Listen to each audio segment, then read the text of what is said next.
Oi, Alex, boa tarde para você, boa tarde para os ouvintes e também para as ouvintes do Alta Frequência. Nós estamos em excelente companhia aqui, o deputado estadual Saulo Viana, do União Brasil. Saulo, eu devo apresentar o deputado Saulo Viana, como para algumas pessoas pode parecer que é um parlamentar menos conhecido, talvez, mas é um dos principais parlamentares da Assembleia Legislativa, como você bem destacou, da base do governo Wilson Lima. Tem 36 anos, deputado? 37. 37 anos, é o primeiro mandato do deputado Saulo Viana, parintinense, mas a gente percebe pela atuação o quanto ele cresceu no exercício deste mandato e quanto espaço ele ocupa também nessa articulação do governo, muitas vezes, mas muitas vezes mesmo, sem medo de errar, se destacando bastante à frente dos nomes que são apresentados como líderes oficiais do governo. Então, muito bem, bem-vindo, deputado Saulo Viana, Band News, pela primeira vez, presencialmente. Obrigado. Boa tarde, Rosiane. Boa tarde a todos os ouvintes da Band News. Sou um frequente ouvinte do programa e também no YouTube, né? Que agora tem a opção do YouTube, né? Também sempre quando estou na rua, estou em casa, sempre estou ouvindo aí o Alta Frequência, o Band News, tanto de manhã como à tarde, viu? Que bom, né? Nós nos sentimos muito honrados também com a sua audiência. Deputado Saulo, a gente destacou aí a sua importância no parlamento, no sentido desse espaço que o senhor conseguiu em tão pouco tempo. São 2, 3 anos de exercício de mandato. Isso não é algo muito comum na política. Como é que o senhor avalia? Como é que o senhor avalia ter conseguido tanto espaço? Como é que o senhor se avalia no seu exercício de deputado estadual? Rosane, eu sempre fui muito focado, muito dedicado em tudo que eu sempre fiz e não é diferente agora no exercício do mandato. Então, desde o início, e é um aprendizado, a gente aprende todo dia um pouco, e eu sempre fui muito dedicado à função como parlamentar, como deputado, tanto na Assembleia, no plenário, nas comissões, né, nas reuniões que são importantes desse tratamento do Legislativo com o Executivo e também, claro, estando sempre presente, né, tanto nos bairros de Manaus como nas cidades do interior. Então, sempre fui muito focado e determinado para poder exercer com excelência esse mandato, e aí a gente vem colhendo os frutos desse constante trabalho e dessa dedicação em prol aí de desenvolver aí um mandato para retribuir para a população do nosso estado aí toda a confiança que nos foi depositada em 2018. O senhor sabe também que a Assembleia Legislativa, e muitas vezes, tem recebido muitas críticas em função de atuações até omissas em relação a algumas questões gerais do Estado do Amazonas. Como é que o senhor avalia esse papel da Assembleia Legislativa, esse tipo de crítica e estar nessa situação de base? Aliás, muitos parlamentares da base, algumas vezes, por isso o seu destaque também, se omitem, se calam, né, evitam tratar dos temas mais complicados. Como é que o senhor observa todo esse cenário que o senhor está envolvido? Rosiane, eu entendo, né, e assim, fazendo obrigatoriamente a gente faz uma comparação. Eu tenho certeza que a Assembleia Legislativa, nenhuma outra legislatura foi tão participativa, né, das questões do Estado como é essa atual legislatura. As críticas, elas fazem parte, não tem jeito, infelizmente ou felizmente, isso é constante na questão política, mas a Assembleia Legislativa vem desempenhando aí uma atuação importante, e aí eu posso te citar vários pontos aí que a Assembleia tem sido bastante diligente referente às questões do Estado. Então, por exemplo, na questão da discussão do destravamento das questões ambientais, essa legislatura ela avançou muito nessas pautas da questão ambiental, outras discussões e o trabalho de oposição e situação também, eu posso te colocar como destaque que a oposição muitas vezes fala e tem situações que a oposição às vezes fala que a gente, na relação, acaba que a gente consegue construir coisas positivas também, observa erros. Sim, claro, com a oposição em relação a alguns erros ou algo que fica deixando a desejar pelo governo do Estado, e aí a gente acaba que consegue, através de interlocução, através de conversa de articulação, resolver várias demandas. E então eu particularmente entendo que a Assembleia vem desempenhando um trabalho importante em prol do Estado e acho que ela tem contribuído bastante para a questão política aqui do Amazonas. Certo. O senhor também, a gente sabe, a gente já citou, inclusive, várias vezes na coluna de política, tem a intenção de fazer uma alteração para a próxima eleição. O senhor não vai disputar a sua reeleição de deputado estadual, é um nome cotado para disputa de deputado federal, para vaga de deputado federal. E nas informações que a gente também tem de bastidores, nas informações de pesquisas, né, de sondagens de nomes e da avaliação, né, dos nomes que estão postos para essa disputa, seu nome aparece com grande probabilidade. Essa é a leitura das pessoas que têm mais análise desses dados, né, esses levantamentos todos. Por que o senhor decidiu fazer essa mudança? Por que trocar no primeiro mandato, tentar uma vaga de deputado federal e também numa circunstância muito complicada, porque essa é uma eleição muito difícil e diferente esse ano? Toda eleição é difícil, gente. Não tem, toda vez se fala e acaba que fica repetitivo, mas de fato, realmente toda eleição é difícil, essa não vai ser diferente. Existem vários nomes colocados aí à disposição, em busca aí de uma viabilização de uma campanha, de uma pré-candidatura a deputado federal, e a política, para mim, ela é uma construção. Depende muito do seu trabalho, da sua dedicação, depende muito também, e a posição de estar no mandato também é uma posição que a cobrança ela é redobrada, porque você já está no exercício da função e também é importante você dar uma resposta, principalmente para o seu eleitorado, para as cidades que você trabalha e representa. E a gente vem aí nessa pegada de viabilizar realmente o nome para uma pré-candidatura a deputado federal, porém ela é uma construção e isso realmente só vai se confirmar, se concretizar lá nas convenções e, por enquanto, realmente é o trabalho de ouvir as pessoas. Eu estou me dedicando muito a isso, a ouvir o cidadão. Ele carece muito de ser ouvido. Tenho viajado bastante, já tive a oportunidade, Rosane, de conhecer os 62 municípios do estado, ouvindo as necessidades das pessoas e buscando usar o mandato como um instrumento para que a gente possa dar essas respostas e ajudar a nossa população, não apenas do capital, como também do interior. O senhor já era um homem do interior, parintinense, mas depois dessa experiência, como o senhor acabou de relatar, visitei 62 municípios do estado. O senhor enxerga diferente hoje as necessidades do interior do Amazonas? Com toda certeza, o nosso estado é um estado de dimensões continentais, né? As dificuldades do interior elas são muito grandes e cada região tem a sua particularidade, né? As suas potencialidades, as dificuldades inerentes de cada área e de cada região e nessa oportunidade que eu tive, nas oportunidades que eu tive de conhecer os municípios, as regiões, e a gente vem aí conhecendo, né, de que forma que a gente pode ajudar.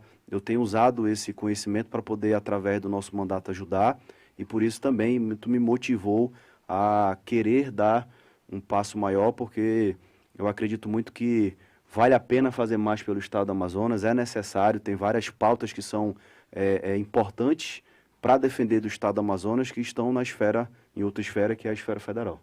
Que pautas são essas, deputado? Rosane, eu posso te falar primeiramente da questão que hoje é um assunto recorrente, que é a questão da Zona Franca, né? E toda a eleição, praticamente, tanto de Senado como de deputado federal, é muito se falado sobre a questão da Zona Franca. Porém, a Zona Franca, ela talvez nunca tenha tido tantos ataques como está acontecendo hoje. E eu consigo olhar a Zona Franca pelo outro olhar. Muitas vezes as pessoas eles olham a Zona Franca apenas como uma renúncia fiscal, um incentivo fiscal. E a Zona Franca ela é muito mais do que isso. A Zona Franca ela é, de fato, um modelo de desenvolvimento regional. Por muitas vezes é esquecido isso. Por isso que muitas vezes existem pessoas que têm a opinião de que esse modelo já está cansado, que a gente precisa ter outras matrizes econômicas. Porém, é importante que a gente tenha, sim, outras matrizes econômicas, mas nem por isso a gente precisa abrir mão da Zona Franca de Manaus. Porque a Zona Franca de Manaus ela tem a questão do desenvolvimento do estado do Amazonas, da questão da tecnologia que é criada e aperfeiçoada aqui no estado do Amazonas, tem a questão da UEA, dos empregos gerados e também, claro, da questão da preservação da floresta. Essa é uma das pautas que eu vejo como é muito importante e eu entendo, e é a minha opinião, que essa questão do que a gente está vivendo hoje, muito dos ataques da Zona Franca de Manaus, foi muito porque nós perdemos o poder de diálogo, de diálogo, de conversas. Eu acho que não precisa você ter o problema para que você busque a solução. É muito melhor que você consiga, e aí precisa ter realmente empenho, dedicação, para que você faça com que as pessoas que têm o poder de tomar esse tipo de decisão que afeta ou que beneficia, que eles sejam sempre lembrados e abordados sobre a importância que tem, por exemplo, a Zona Franca de Manaus aqui para o nosso estado, para que se evite acontecer coisas como, por exemplo, tem acontecido ultimamente. E aí eu tenho certeza que a gente poderia estar em outro estágio dessa questão, não de lutar para que ela seja mantida, mas sim de poder lutar para que esses benefícios sejam estendidos. A gente percebe que a realidade atual desse problema, que a Zona Franca já enfrenta seus problemas já há algum tempo, é histórico. Há muitos anos. Desde que inicia, mas a gente percebe que para esse assunto, como para outros assuntos também que são importantes na pauta nacional, a porta do diálogo se fechou. E a gente percebe isso, inclusive, ouvindo o próprio governador do estado, que fez uma série de tentativas. Sim. Me parece não desistir ainda destas tentativas, mas ele próprio achou que seria, neste momento, necessário recurso jurídico, em função dessa posição da falta de diálogo. É um momento político diferente, né? O senhor tem essa visão também, como parlamentar pelo Amazonas, que vai disputar essa vaga na Câmara dos Deputados para representar o Amazonas. O que o senhor vê nesse momento político, nessa eleição polarizada no país da presidência, para a presidência? Eu acho muito ruim, porque tem se mostrado que mais uma vez a gente vai para uma eleição sem o debate de ideias, sem o debate de projetos, né, sem o debate de soluções para o que o nosso país precisa e o estado do Amazonas mais ainda. Então, acaba que as discussões são muito polarizadas entre opiniões, entre quem é certo ou errado, ou de qual é a sua ideologia, e pouco é se falado sobre ideias. E aí, muitas vezes, por conta dessas discussões, Josene, é jogado uma cortina de fumaça sobre os reais problemas que a gente vive hoje, né? Como, por exemplo, o alto preço do gás, o alto preço da gasolina. Isso é algo que assim, afeta a população como um todo, mas eu vou além. Por exemplo, tu sabes quanto custa hoje um pão francês? O pão francês hoje é quase R$ 1, por conta da inflação, por conta do aumento dos preços, por conta de tudo isso que a gente tem vivido, claro, depois da pandemia, mas isso tem afetado muito a população e principalmente a população mais pobre.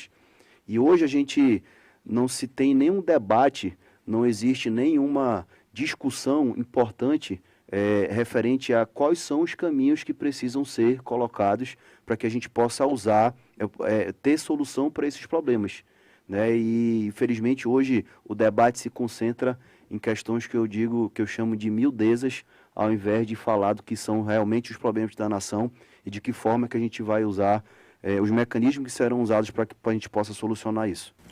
Nessa questão eu percebi que o senhor não tomou partido, mas tudo bem, não tem problema, porque eu entendo também que é um posicionamento político. Não, mas eu tenho uma posição. A minha posição, assim, Não estou lhe obrigando a ter. Não, sim, eu sou partidário do meu estado. Eu vou defender o estado do Amazonas. Essa aqui é a minha principal bandeira. Porém, o candidato que tiver propostas, como eu te disse, ideias e soluções, apresentar soluções para os problemas tanto do país, claro, mas principalmente do estado do Amazonas, com toda certeza será o candidato que terá o meu voto.